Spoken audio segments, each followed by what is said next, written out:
Saya sangat marah sekali. Anak saya difitnah begitu. Sekarang ini saya datang bersama keluarganya Pak Hotma. Ada Sila, ada Peter, ada Dito, ada besan saya Pak Tommy. Saya menerangkan bahwa tidak ada anak saya Mika berselingkuh sama Pak Hotma. Sekarang kami duduk satu meja. Jadi saya minta kepada seluruh ibu-ibu Indonesia,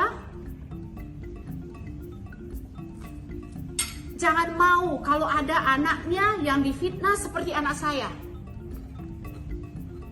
Jangan mau anaknya difitnah seperti saya. Saya merasa saya dijolimi. Yaitu kita semua tahu kan betapa indahnya Instagram dari suami istri itu. Kita cemburu malah betapa rukunnya mereka.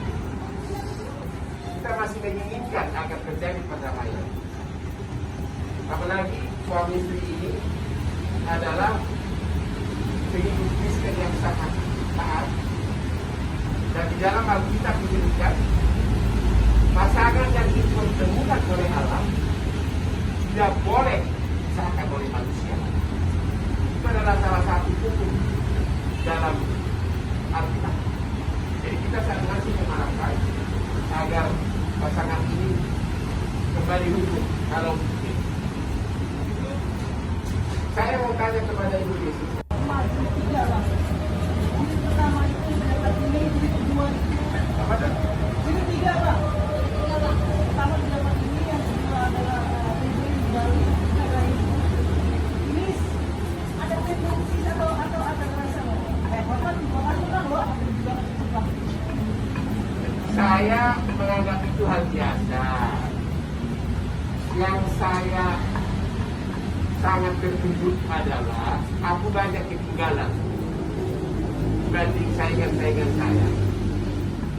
Sampai hari ini saya baru sekali nikah. Kedua, kok bisa harta saya sebagian besar atas nama istri saya? Kalau saya dicerai, saya jadi gelandangan. Sementara tadi dia cuma katakan tidak ada satupun rumah atas nama dia. Jadi untuk hal itu